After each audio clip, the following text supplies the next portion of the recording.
अस्सलाम वालेकुम, हाजिर अपनी वीडियो के साथ। तो आज का हमारा टॉपिक क्लास 11 के वैसे चैप्टर नंबर 2 एटॉमिक स्ट्रक्चर में आज हम सॉल्व करने जा रहे हैं बेटा एक्सरसाइज के क्वेश्चन। जिसमें टोटल 2 न्यूमेरिकल मौजूद है। तो आपकी रिक्वेस्ट में ये सवाल बनाया जा रहा है, ठीक है।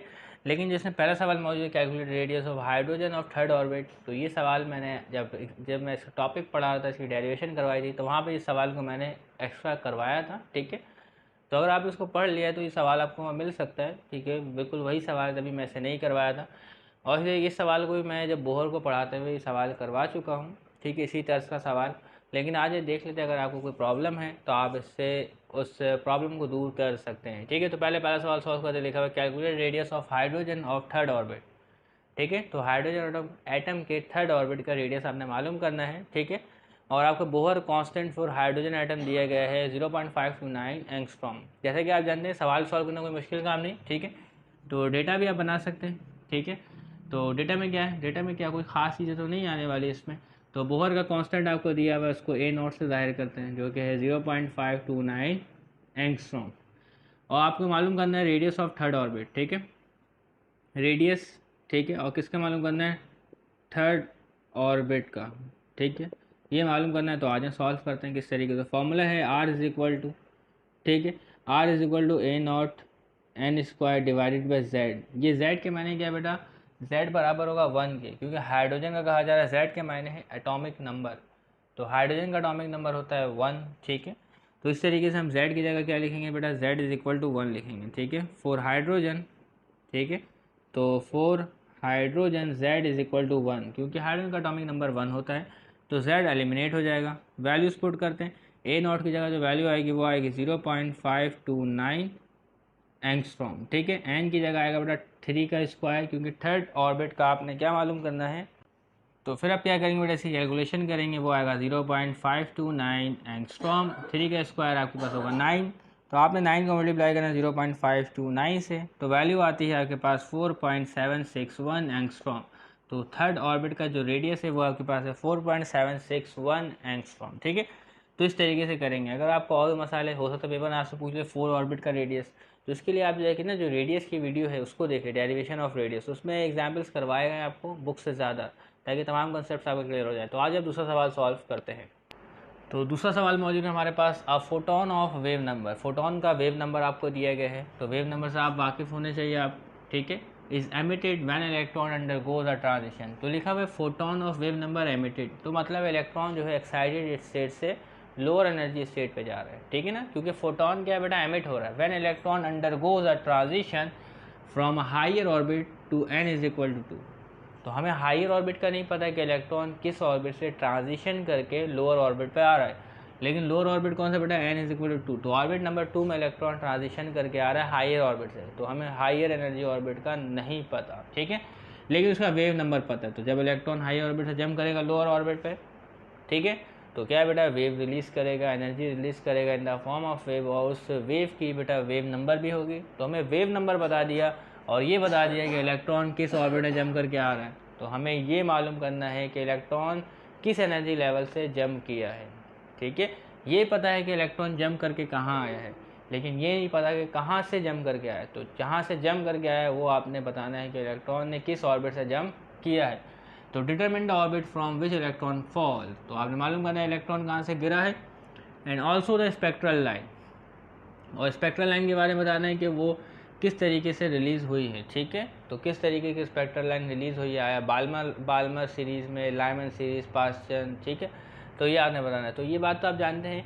तो जब इलेक्ट्रॉन गिरे किसी भी ऑर्बिट से, तीसरे, चौथे, पाँचवें, छठे या सातवें ऑर्बिट से, अगर इलेक्ट्रॉन फॉल करता है दूसरे ऑर्बिट में, कहाँ फॉल करता है बेटा, दूसरे ऑर्बिट में, तो जो स्पेक्ट्रल लाइन आएगा वो किस सीरीज़ में आएगा बेटा, बाल्मर सीरीज़ में आएगा, ठीक है। जो स्पेक्ट्रल लाइन अपेयर होंगी उसको हम कहेंगे बेटा बाल्मर सीरीज़। और बाल्मर सीरीज़ जो होती है वो विजिबल रीजन में होती है। तो जो भी आज पे स्पेक्ट्रल लाइन आएगी वो विजिबल रीजन में होगी, और उसको सीरीज़ को कहेंगे बेटा बाल्मर सीरीज़, ठीक है। तो अब जो ऑर्बिट मालूम करना है वो भी मालूम कर लेना आज है। तो डेटा बनाएंगे इसका। तो डेटा बनाना कोई मुश्किल नहीं।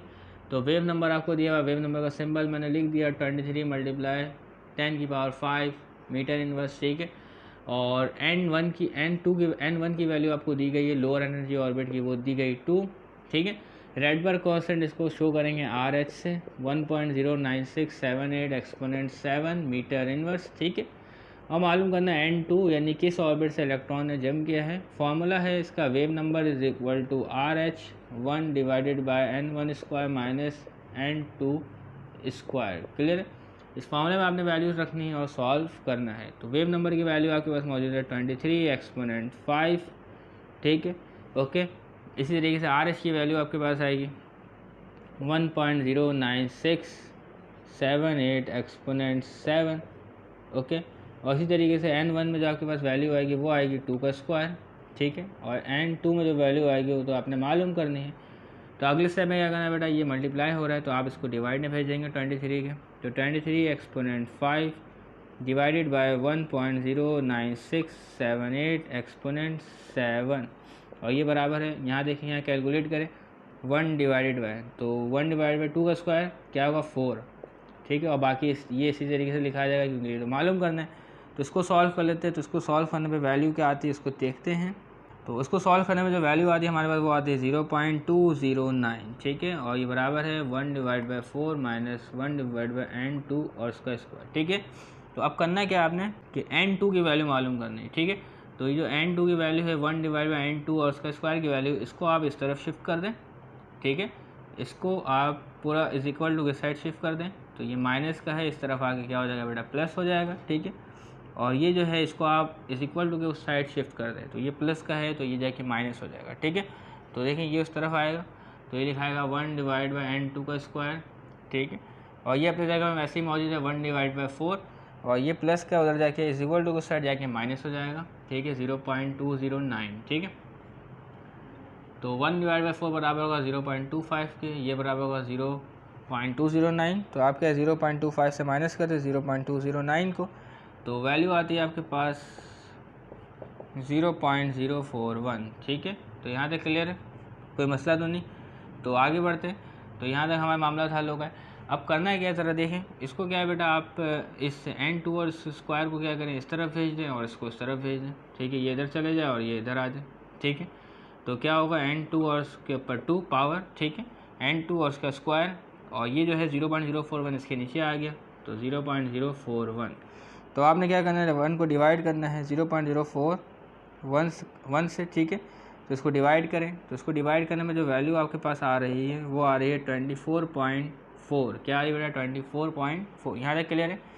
तो अब आपने लेना है taking square root on both side, ठीक है, स्क्वायर रूट ले लें, ठीक है, n2 और उसका स्क्वायर, ठीक है, 24.4।